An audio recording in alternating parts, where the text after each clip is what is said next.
Wow, that was really illuminating about the different types of heart disease and really the extent of it in our community. We might not even realize it, but it's just such a big thing that we're living with as a community. So then, how will we know if we're at risk of developing heart disease? Because statistically, I think the Heart Foundation has published data that about 1 in 6 Australians are at risk of developing heart disease or are living with heart disease for that matter. So I've read a little bit about this, Jodie-Ann, in my time as a founder for Call Magna. There are risks that we can't control and risks that we can control. But maybe tell us a little bit more about risk factors in general. What does it mean? Yeah, so obviously these are things that might lead you to have heart disease at some point in your life, and you mentioned ones that perhaps are out of our control. So the sex that we are born. So whether we're male or female? Yeah, so males generally have a higher risk of certain types of heart disease than women. Once women get to postmenopause, then their risk is said to equate to a man's risk for the same age. Right. But up until then, men will have a potential to develop it at a slightly earlier age. Right. And then your genetics, so what you inherited from your family. And people will often have a history in their family of someone dying of heart causes or someone having heart problems. Yes. Sometimes they know what it is, sometimes they don't.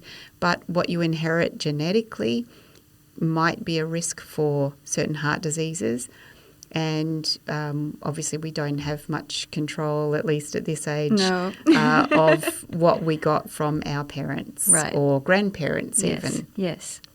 So there are a couple of the risk factors that we can't control. The other one is our ageing. So at least to this point, we don't have any magical answers for ageing. So all of the anti-aging things, miracle pills that we hear about, probably don't put too much stock in those.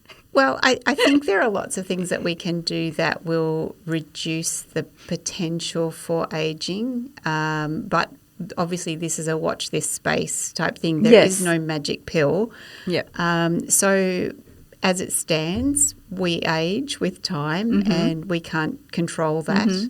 And as we age, the risk for heart disease increases.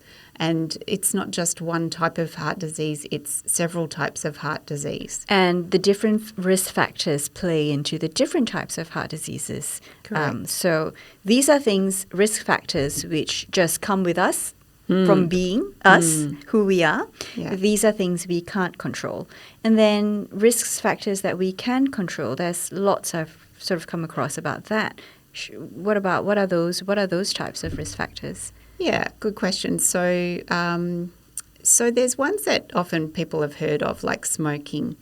Yes. Smoking, of course, is an addiction. And so whilst we say we can control it, I'm not going to say it's easy for people necessarily to abstain from smoking if that's a habit for them. Yes. But, what is important is if you can stop, or better yet, don't start, then you're going to significantly reduce your risk of certain types of heart disease. People don't often think of alcohol as a risk, but alcohol is a risk for heart disease. Yes. So again, sensible habits when it comes to alcohol consumption, doing it in moderation, and perhaps not every day is an important step that people can take to reduce their risk of certain types of heart disease. Then there are other things like blood pressure as a risk. Now, that's interesting. Yeah, now this is an interesting one because because it's usually lumped in the risks that you can't control, but this is something that you can control. So high blood pressure is complicated because it probably does run in families, so there probably is a bit of a genetic predisposition to getting high blood pressure. But there are also other factors that might drive high blood pressure and that are in our control to amend. So that also goes with the development of diabetes, which is a risk factor, and to some extent high cholesterol. Right. So for some people that's strongly in their families and less in their control, but dietary inputs are still a factor that influence the level of cholesterol or diabetes and the outcomes sugar, associated with them. Yeah. And it's really interesting, isn't it? I think we often think that, because, my members of my family have diabetes or high blood pressure, and so then it's only natural that I should expect to develop these diseases at some point in my life, which then all, they all correlate, and they're known as comorbidities, and, it contributes to developing heart disease. But I think sometimes if we reflect and think about the practices that we learn as a family, if we see our parents or our family members or our elder siblings eating the way they do, and we learn these habits of, well, this is just what I've had for breakfast all my life as a child, and you continue with these habits. So this is what I've always had for dinner. We have red meat 4 times a week, for instance, or, things like that. And we eat a lot of fatty foods, and we have butter and all that kind of thing. And we have lots of sweets. We have desserts. I think, sometimes we might want to question a little bit.